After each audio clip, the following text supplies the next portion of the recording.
What's up, Taiwan? I'm Brossard with news from here in Taiwan and around the world. The Tour de France is in Taiwan, hosting a challenger event around tourist hotspot Sun Moon Lake in the country's center. Participants from almost 36 countries took part in the race, both professionals and amateurs. The competition was divided into two courses, a 29-kilometer route and a more challenging 104-kilometer circuit, which saw cycling legends Mark Cavendish and Chris Froome participate. At stake were qualification spots for the actual Tour de France next year. Taiwan's trade negotiator says it's disappointed with a lack of progress on its bid to join a major regional trade bloc. That's after the bloc's commission bypassed both Taiwan and China's applications at this year's meeting. Instead, the CPTPP invited Costa Rica to become its next member. Both Taiwan and China have sought to join the group since 2021. Taiwan has urged existing members not to let politics play a role in who they invite to join. 7 current members also belong to a separate Asia-Pacific bloc where China plays a major role. But Canada's trade minister says the CPTPP still has an open attitude to newcomers. I think that is going to be. The United States has approved another arms sale to Taiwan. The Pentagon has given the go-ahead for Taiwan to buy $387 million worth of F-16 parts, equipment, and support for upgraded systems. This is the 18th arms sale from Washington to Taipei during Joe Biden's tenure as U.S. president. The UN has until Sunday to finish talks on global plastic waste rules. But for many people in developing countries like the Philippines, ditching plastic isn't a viable option. Gov't has this report. From the moment she wakes up, Manila resident Gemma Garalaga is surrounded by plastic packets. Like many in the Philippines, she and her family rely on these small, affordable packs for most of their daily needs. In her case, even her income depends on them, as they're a mainstay in the store she's run here for 10 years. Sa pagising sa umaga, andyan na yung magtututbrush ka, sachet ang gamit, magkakape. Yung anak ko magmamaylong, magagata, sachet pa rin ang gamit. These packs are a lifeline in a country where many earn barely more than $10 a day. But the plastic waste quickly adds up, even just in one household. Heto po yung mga nagamit na namin ngayong araw na to. Magsimula sa shampoo, kape, mga sachet na mga condiments, mga sachet na fudge bar, tinapay, sesto. Yan ang mga usually araw-araw namin ginagamit. At the national level, this makes for an ecological catastrophe. In 2019, the environmental group Global Alliance for Incinerator Alternatives found the Philippines goes through 163 million a day. Much of this waste piles up into mountains, and much of the rest also clogs the country's waterways and is washed out to sea. The University of Oxford's Our World in Data project found in 2022 that more than 1/3 of the world's plastic waste in the ocean comes from the Philippines, making it the world's top polluter in this category. This might soon change. Though the Philippines doesn't currently regulate packaging, the UN is working out global rules on plastic waste. The deadline for talks on a worldwide treaty is Sunday. But in households across the Philippines, like the one Gemma Garalaga manages, new rules would lead to a tough situation. Oo nga po't masama ang plastic sa ating environment, pero ito ay nagdudulot ng mga pagbaha, pollution. Ano naman po ang choice ng mga maliliit na mamamayan? Kasi yun lang po ang kaya nilang ibilin, yung mga maliliit na sachet. For many in the Philippines, ditching plastic may be a privilege. And if global rules limiting plastic do take effect, people like Gemma Garalaga will be among those facing the biggest consequences. Leon Lian and Gov't for TaiwanPlus. Fighting in Syria has intensified for the first time in years as rebel fighters have reportedly breached Syria's second largest city of Aleppo. Rel Hughes gives us the latest.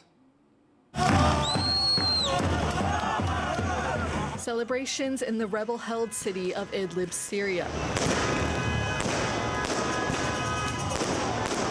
with the news that fighters from the militant group Hayat Tahrir al-Sham have breached the country's second largest city, Aleppo, for the first time since 2016.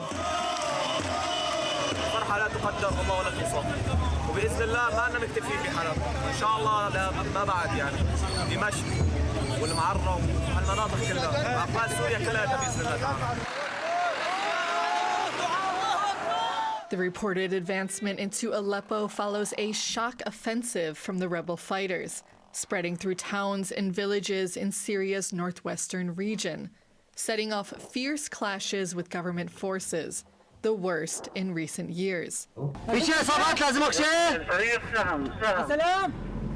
Fighters said the offensive will allow thousands of displaced people to return home after weeks of government bombardments. لقد تم تحرير هذه المناطق التي نحن الآن في صددها ميزاناز، جدرايا، كفر حلب، الشيخ علي، المناطق المجاورة التي كانت تتمركز فيها ميليشيا إيران وميليشيا أسد التي كانت تقصف المدنيين، والآن الحمد لله بعد دحرهم عن هذه المناطق إن شاء الله ستعود المدنيين إلى قراهم سالمين غانمين بإذن الله عز وجل. Syria has been embroiled in civil war since 2011. When President Bashar al-Assad cracked down on pro-democracy protests, killing and torturing thousands of people, creating the largest humanitarian and refugee crisis in recent times. As the rebellion grew, Assad turned to Russia and Iran for support. But both of these countries are now involved in other conflicts, creating an opportunity for rebel groups to regain lost territory. But there hasn't been fighting of this scale for many years. And reason it's also important is that the Syrian government's forces have been extremely weak and have rapidly retreated. Meanwhile, civilian rescuers were searching through rubble for survivors after Russian and Syrian government warplanes reportedly bombed rebel-held areas, trying to push back the insurgent offensive. The United Nations says the fighting has killed at least 27 civilians, including 8 children. And with more fighting expected over the coming days, the death toll is expected to rise. Delphine Chen and Harel Hughes for TaiwanPlus. Taiwan's government statistics office has raised its forecast for the country's GDP growth this year. The office expects the economy to grow by 4.27%, up sharply from its previous forecast of 3.97%. It cited better than expected exports and private investment for the revised figure, supported by growing demand for AI. The office says Taiwan has a good chance of maintaining high growth into next year. An unseasonal deluge in Morocco is reviving a desert town after years of drought, bringing plants back to life and encouraging tourists to the area. But as Sonia Slejinger reports, meteorologists say it's part of a cycle of extreme weather, likely to intensify as the effects of climate change worsen. In one of the world's driest regions, a blessing from the sky. That's what tourists and locals here are calling the once-in-a-generation rainfall in Merzouga, a small village on the edge of the Sahara Desert in Morocco. J'avais les yeux comme un gosse qui ouvre ses cadeaux de Noël parce que j'ai retrouvé des décors que j'avais vus il y a 30 ans, il y a 20 ans, il y a 15 ans encore. Et quand ils voient cela, les gens ils sont ébahis, ils sont là, mais c'est quoi? Mais c'est pas possible. Ben si, ça existait. Mais non, si, ça existait. Frequent travelers to this village say they haven't seen landscapes like these in decades, as Morocco continues to grapple with a severe drought. La dernière fois que j'ai vu de l'eau au lac de Yasmina, c'était il y a 20 ans, je crois, 19 ans ou 20 ans. Et toutes ces dernières années, c'était catastrophique. On se demandait même où on allait tellement l'eau manquait. But heavy rain hitting the region this fall is bringing new wildlife and an influx of tourists. ذاك اللاك دابا كان منذ مده هذه ما عمر ما كاين في ديك البلاصه ودابا بحال قلتي بنا نتوحش ديك البلاصه يكون فيها الماء. نفعوا السياحه جاو التوريست بزاف ونفعونا حتى حنا كاينوا در الربيع كيلقاو الجمال ما ياكلوا الماء عطاه الله الحمد لله توريست كيجيو لهنا كيديروا مخيمات حدا دوك لي لاك كيمشيو يفيزيتيو تما كيشوفوا كيكتبوا شي حاجه. But the rejuvenation has come at a steep cost. The floods have killed at least 28 people in Morocco and 6 in neighboring Algeria. Scientists say both the floods and the droughts are caused by climate change, which is making extreme weather events even more intense. Water becomes increasingly unpredictable, leading to sudden floods, severe droughts, and climate change is one of the causes of these extreme behaviors. But as the rest of the country still struggles with drought in what has been the driest year in over a century, those in Merzouga are making the most of the water, with no certainty over how long it will last. Alex Chen and Sonia Schlesinger for TaiwanPlus. In Poland, faith and technology are converging in a groundbreaking way. A small chapel created by a local Catholic priest is embracing AI technology to engage visitors in prayer and answer questions. This innovative space is drawing attention to how religion can adapt in a tech-driven world. Billy Wu takes us inside.